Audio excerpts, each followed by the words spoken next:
Good morning everyone. So beta we were studying a chapter Ranga's Marriage written by Masti Venkatesh. The writer का नाम आपको याद रखना है. It is really very important. We have already studied two parts and today we are going to study part number 3. Okay? And in part number 3 we will start studying from this part. The priceless commodity. It is on page number 18 of your book for snapshots. Okay, so this is the book. So let's continue. So यहाँ पर जो writer है मस्ती वेंकटेश है, वो कहते हैं this priceless commodity. Commodity means material, कोई भी सामग्री, कोई भी सामान. तो he is saying this priceless commodity, मतलब जो इंग्लिश लैंग्वेज है वो एक बहुत ही प्राइसलेस मतलब बहुमूल्य कॉमोडिटी है, बहुत मूल्य सामान है. The English language was not so widespread in our village a decade ago. Decade क्या होता है? एक 10 साल का पीरियड decade कहलाता है. जैसे पिछले 2011 से लेकर 2020 तक क्या हुआ? एक decade.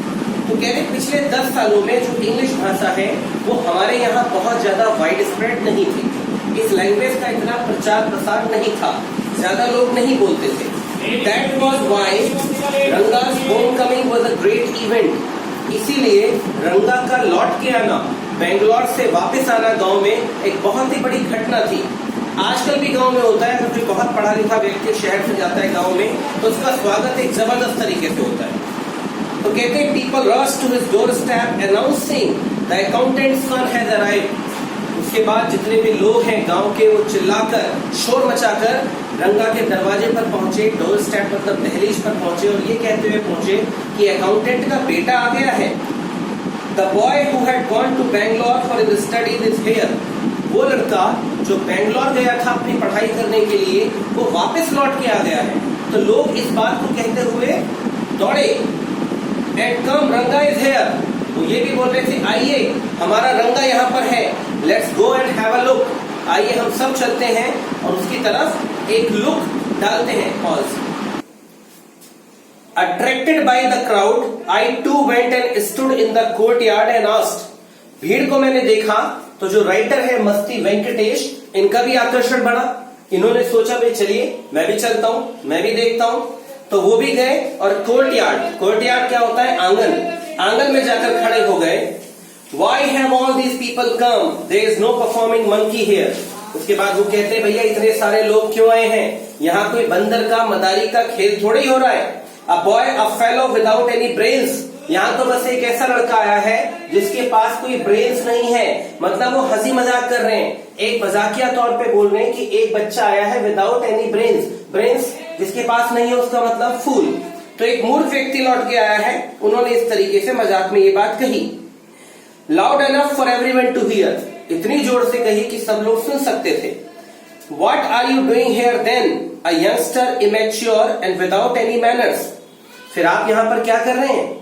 एक यंगस्टर ने कहा, इमेच्योर व्यक्ति ने कहा, उनके पास कोई मैनर्स मतलब विदाउट मैनर्स, उन्होंने बिना किसी तौर तरीके की तहजीब की ये बात कही. Thinking that all these things were now of past I kept quite. फिर मैंने सोचा भाई ये सारी बातें तो पास्ट की हैं, गुजर गई हैं. उसके बाद मैं चुप हो गया. Seeing so many people there, Ranga came out with a smile on his face. इतने सारे लोगों को अपनी दहलीज पर देखकर जो अकाउंटेंट के बेटे हैं रंगा, वो बाहर आए एक मुस्कुराहट के साथ अपने चेहरे पर. Had we all gone inside, the place would have turned into what people call the Black Hall of Calcutta. Calcutta की जिस हिस्से को ब्लैक हॉल मतलब काली कोठरी कहते हैं, अगर रंगा बाहर नहीं आते तो सारे के सारे लोग अंदर चले जाते और जो उनका घर है अंदर से वो बिल्कुल कलकत्ता के ब्लैक हॉल मतलब काली कोठरी की तरह हो जाता. तो यहाँ पर ये कहते हैं मस्ती Venkatesh. Thank God it did not. वो ईश्वर का शुक्रिया भी अदा करते हैं, चलिए अच्छा हुआ ऐसा नहीं हुआ. Everyone was surprised to see that Ranga was same as he had been 6 months ago. हर व्यक्ति सरप्राइज था, आश्चर्यचकित था इस बात को देखकर कि जो हमारे गांव का लड़का है रंगा, जो बेंगलोर गया पढ़ाई करने के लिए, उसमें कोई बदलाव नहीं आया. वो बिल्कुल वैसा ही है जैसा वो 6 महीने पहले था. When he had left our village, बिल्कुल वैसा है जैसा गांव छोड़ते वक्त था. An old lady who was near him, एक बूढ़ी स्त्री जो उसके पास थी, ran her hand over his chest, looked into his eyes and said, उन्होंने अपना हाथ उसकी छाती पर फेरा, उनकी आंखों में देखा और कहा, द जनेवरा इज स्टिल देयर। पढ़ने में ये जानवर सा लगता है थोड़ा सा, बट ये जानवर नहीं है, ये है जनेवरा। मतलब कुल मिला के अगर आप समझें तो हमारे देश में क्या होता है, ब्राह्मण लोग जनेऊ पहनते हैं, राइट। तो वो जनेऊ उसने पहना हुआ है। He hasn't lost his cast. वो ये भी कहती हैं कि जनेऊ होने का मतलब ये व्यक्ति अपनी जात बिरादरी को, अपने धर्म को, अपनी संस्कृति को नहीं भूला है।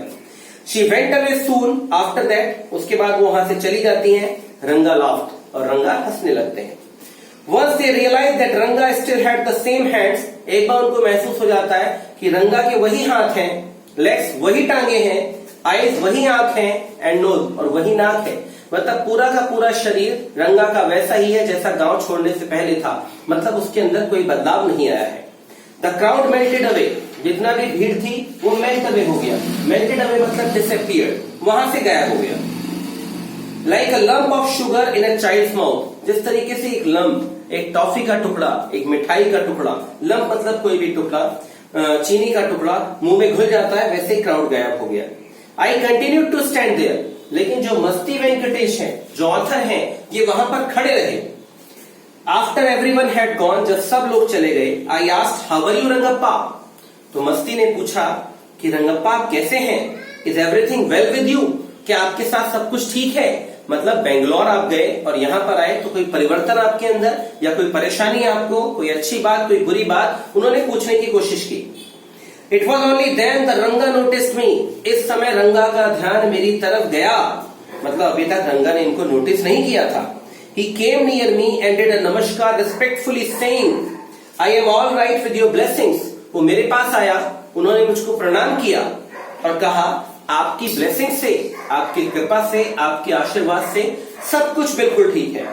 I must draw your attention to the respect of Ranga character. Masti Venkatesh कहते हैं यहां पर मैं आपका ध्यान ले जाना चाहूंगा रंगा के जो कैरेक्टर है, जो उसका नेचर है, जो उसकी पर्सनैलिटी है, उसकी एक खास बात पर। He knew when it would be to his advantage to talk to someone and rightly assess people work. वो बिल्कुल जानता था किस व्यक्ति का आकलन किस तरीके से करना है, किस व्यक्ति से किस समय किस तरीके से बात करनी है, और कौन सा सही समय है उनके पास बात करने का। एज फॉर इज नमस्कार टू मी, जब उन्होंने मुझको नमस्कार किया, जब रंगा ने मुझको नमस्कार किया, he did not do it like any present day boy. जैसा आजकल के लड़के आपने देखा होगा जाते हुए राम राम जी, नमस्कार जी, ठीक से नमस्ते नहीं करते हैं, एक फॉर्मेलिटी के तौर पे करते हैं, तो ऐसा उसने नहीं किया। विद हिज हेड अप, या कुछ लोग नमस्कार करते हैं टुवर्ड्स सन, ऊपर देख के राम राम जी, तो ये भी एक तरह का ऑकवर्ड सा होता है, तो ऐसे उन्होंने नहीं किया। स्टैंडिंग स्टिफ लाइक अ पॉल विदाउट जॉइंट्स। वो खड़े हुए थे बिल्कुल एक सीधे खड़े हुए, एक खंबे की तरह जिसमें कोई जॉइंट्स नहीं है। Jerking his body as if it was either a went और अ वॉकिंग स्टिक। इस तरह भी नहीं हुए कि जैसे एक डंडा होता है एकदम सीधा खड़ा हो जाता है। तो not did he merely fold his hands, और ना ही उन्होंने केवल अपने हाथों को ऐसे जोड़ा। He bent low to touch my feet. इसके बदले वो झुके, मतलब प्रॉपरली नीचे झुके, क्या करने के लिए? मेरे पैर को छूने के लिए। May you get married soon, I said blessing him। और आशीर्वाद में मस्ती वेंकटेश ने उनको क्या कहा? उन्होंने कहा ईश्वर करे तुम्हारी शादी बहुत जल्दी हो जाए। After exchanging a few pleasantries I left. Pleasantries का मतलब कुछ हंसी मजाक की बातें हुई, दोनों ने आपस में एक बातचीत की, मजाक किया, और उसके बाद फिर वो वहां से चले गए। तो बेटा पार्ट 3 में हम इतना ही पढ़ेंगे। मैंने कुछ डिफिकल्ट वर्ड्स लिखे हैं, कुछ वोकैबुलरी लिखी है, आप इनको लर्न करें, इस चैप्टर को अच्छे से रीड करें। अभी ये आपका होमवर्क है, इसके इंपॉर्टेंट क्वेश्चन आंसर्स मैं आपको एक साथ कराऊंगा जो लास्ट पार्ट होगा। तब तक आप इस चैप्टर को अभी तक अच्छे से पढ़ें, और जितनी भी वोकैबुलरीज मैंने आपको लिखाई है वो आप करें। Thank you so much, have a good day.